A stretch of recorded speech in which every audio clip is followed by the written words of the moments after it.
Tumeona aina mbalimbali za tahajjudi. Sasa tunaenda kuona dhana mpya inayofahamika kwa jina la astral projection, yaani kutoka nje ya mwili. Ni ule uwezo wa kutengana na mwili wako kifikra, na katika imani husemwa kiroho. Utokaji huo wa nje ya mwili upo wa aina tatu, na wenyewe ni wa rafu, yaani ni wa karibu. Watu wanafundisha kwa maelezo marefu na mapana, hali ya kuwa ni kitu kifupi tu. Watu wanatakiwa kujua jinsi ya kutoka nje ya mwili na mengine kujifunza huko. Kuna faida mbalimbali za kutoka nje ya mwili. Faida namba moja, kujitambua kuwa wewe hufi na kuondoka moja kwa moja. Hili ni tukio litakalo kubadilisha maisha. Mabilioni ya watu wamekuwa wakithibitisha kuwa mtu akifa apotei moja kwa moja, bali kuna maisha mengine ambayo ataishi. Wale wasioamini life after death, yaani maisha baada ya kifo. Faida ya pili, kuongeza uwezo mzuri wa kulala. Hii husaidia mtu kulala katika hali ya usalama na kupata nguvu inayozungumziwa baada ya kulala, na kujua ni ipi sababu kubwa ya kulala. Tunalala ili miili yetu ipumzike, roho zetu zianze kuishi. Faida ya tatu, kuongeza nguvu ya majaliwa. Hii inaongeza kipawa cha unabii na uwezo mkubwa wa kumsoma mtu akili. Kwa lugha ya Kimombo tunasema mind reader au telepath. Mtu huyo unakuta unamtazama na wewe unaongea na nafsi yake au roho yake na kuweza kufahamu anachowaza kwa muda huo. Faida ya nne, kujiendeleza kimaisha. Ukiwa nje ya mwili inakuthibitishia kuwa wewe ni zaidi ya binadamu wa kawaida, hivyo kukuongezea akili ya utendaji zaidi kwa kutumia maajabu na si nguvu tena. Faida ya tano, inakuongezea kukomaa kiroho. Watu wengi wamekuwa na roho nzuri baada ya kuishi na kiumbe zaidi ya asiyekuwa mwanadamu. Faida namba sita, inaongeza heshima ya maisha. Hii hukufanya umheshimu kila kiumbe na umhurumie hata paka, maana kule una uwezo wa kuongea hata na wanyama pia. Faida namba saba, inaongeza akili, kumbukumbu na ubunifu. Kupitia ufahamu utakaokuwa nao kwa zoezi hili, inaelezwa kwamba utakuwa umefungua sehemu za ubongo wako za fahamu zinazoshughulika na akili pamoja na kumbukumbu. Faida namba nane, kukuwezesha kupata majibu yako mwenyewe kwa mwongozo wa kiroho, yaani spiritual guide. Kutoka nje ya mwili kutakujibia maswali mengi ambayo ulikuwa huwezi kuyajibu katika ulimwengu wako wa kiroho. Faida namba tisa, kuondoa woga wa kufa. Kuhofia kifo ni kuhofia jambo usilolijua.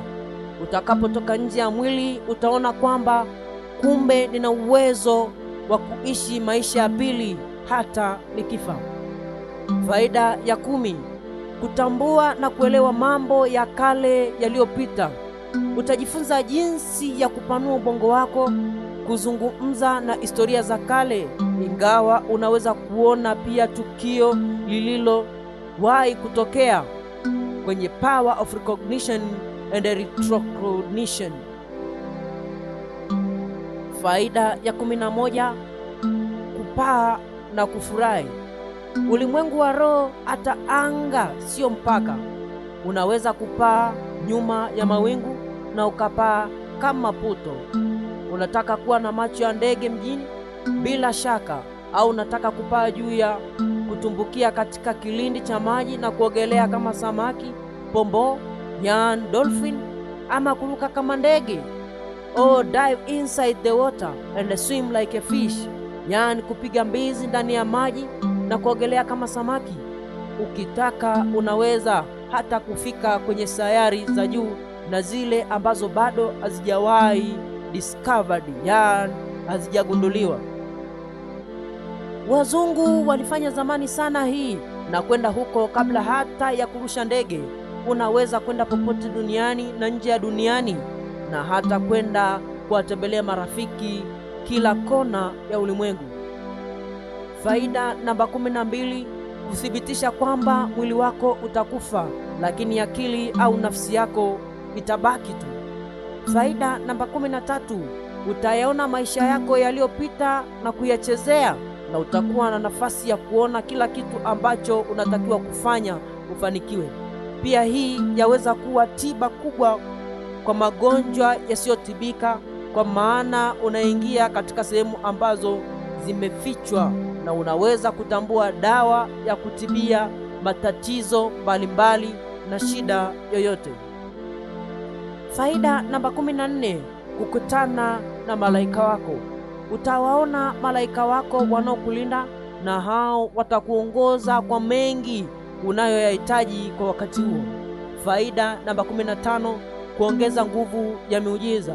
Kutoka nje ya mwili kutakufanya uongeze nguvu zako za miujiza, kama vile kuona vitu visivyoonekana kwa macho ya kawaida kwenye real world, yani ulimwengu wa sasa au ulimwengu halisi ambao tunaishi sisi binadamu.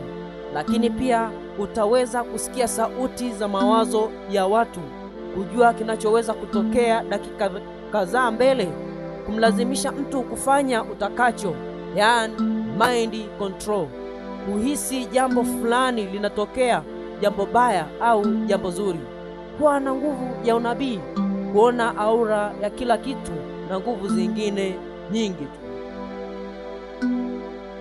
Faida namba 16, kujaza busara akilini. Hii ukufanya uzidishe busara katika akili yako na amani kuu katika roho yako. Faida namba 17, kuongeza tamaa ya kupata majibu. Kutoka nje ya mwili kutakufanya kuweza kujibu maswali mbalimbali na kujua zaidi kwamba wewe ni nani, upo wapi na unafanya nini na unaenda wapi.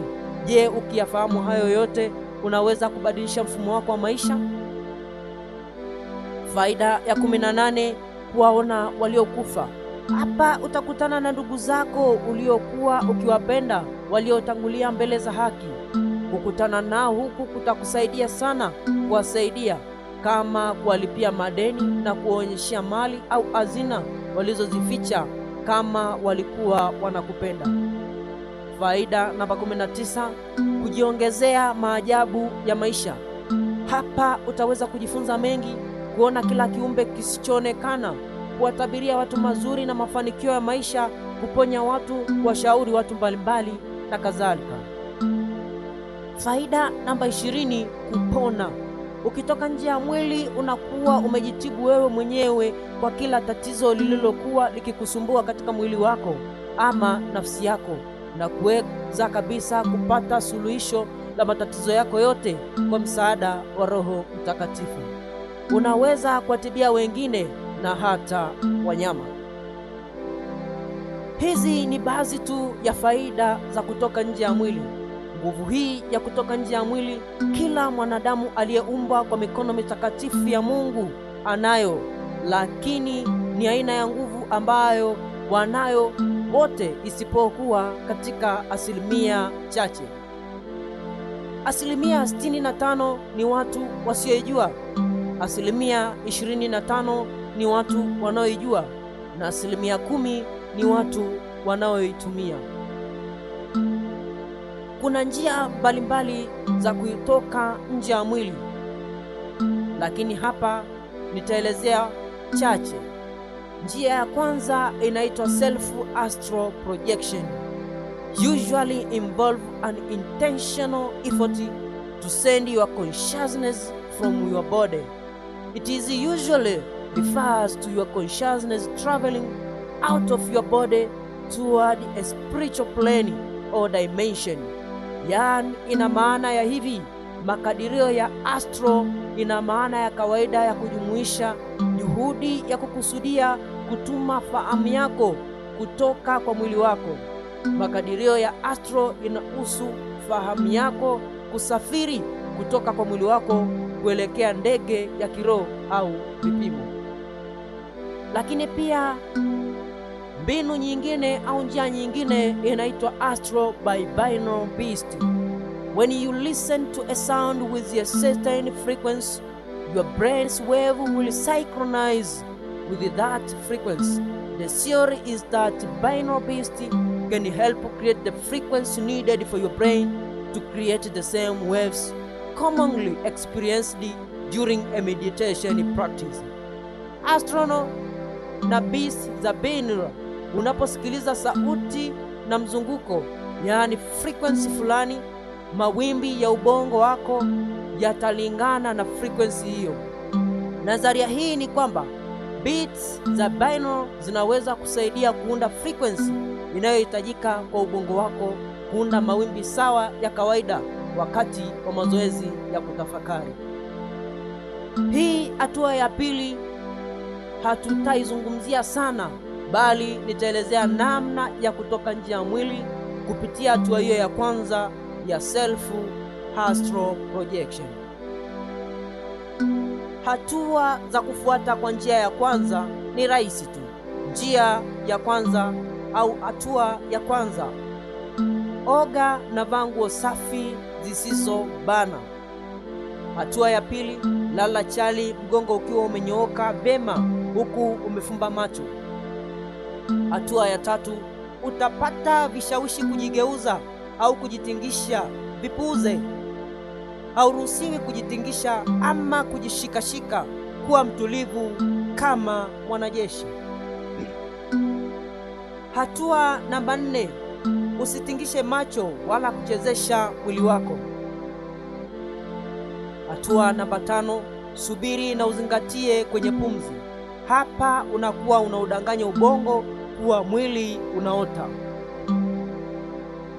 Hatua namba 6: ukiweza kujizuia kujigeuza au kujikuna, ubongo utajua umelala. Paralysis au ganzi salama ya mwili mzima ambayo huwa inakinga mwili yetu kuto kujiumiza wakati wa kuota.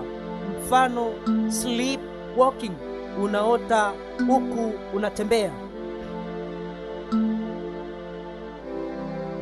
Hatua ya 7: wakati hali hii inatokea, hapo ndipo unaweza kujitenga na mwili wako ambao umepata ganzi. Tatizo hapa huwa lipo katika kujua ni upi mwili sahihi, maana bado miili miwili inakuwa imeshikana.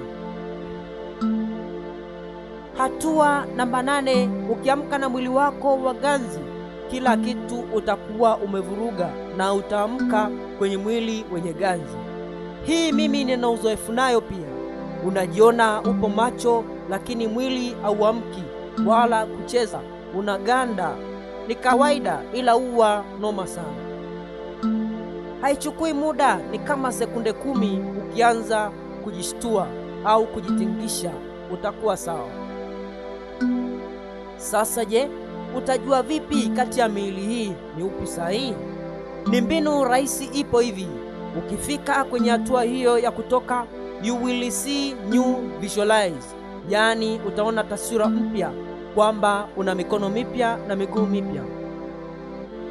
Baada ya hapo, inuka katika mwili wako wa ndoto, sogea mbele hatua 5, geuka nyuma na uangalie mwili wako uliouacha. Hatua ya 10: hongera, umeweza. Fanya chochote unachojisikia, hakina madhara kwenye real world, yaani kwenye ulimwengu wa kweli. Utakutana na vitu vingi vinavyoonekana katika ulimwengu huo wa roho, lakini usiogope chochote, cheza kwa usalama hapo. Angalizo: wakati unaotazama mwili wako uliouacha, kuna kitu kinakuwa kimeunga na ule mwili wako wa awali, kama silver gold hivi, nyeupe kama wingu. Hiyo ndiyo itakusaidia kurudi hata kama umepotea njia. Hitimisho: usikubali mwili ukutawale kwa kukuambia umechoka na hivyo nenda kalale. Hivi kuna kitu kinaitwa kuchoka ambako kutafanya ushindwe kufanya tahajjudi? Kama jibu ni ndio, jiulize swali hili. Umetoka kazini, umechoka sana na unataka kwenda kulala, hata kuoga uwezi. Alafu kabla hujanyanyuka kwenda kulala ukamwona nyoka anaingia ndani. Je, utaendelea kulala au utanyanyuka ili umpige nyoka huyo? Bila shaka usingizi na uchovu wote utaisha. Unaonaje kama tahajjudi itachukua nafasi ya nyoka? Inawezekana. Maelezo haya yanakuonyesha kwamba hakuna kitu kinachoitwa kuchoka, ila wewe unasemaje? Hayo ni machache kati ya mengi ambayo nimekuandalia. Kuna mengi sana katika ulimwengu, kuna mengi katika hii dunia. Tafuta muda wako wa ziada ukachimbe zaidi katika mitandao ya kijamii na katika tafiti mbalimbali za maprofesa na watafiti ambazo zimekwisha kufanywa, ili uweze kujifunza mengi mengi mengi na zaidi. Imeandaliwa na Masawe Polycarp na kuwasilishwa na Tryphon Ulrich Tesha, TFP, unknown and predictable.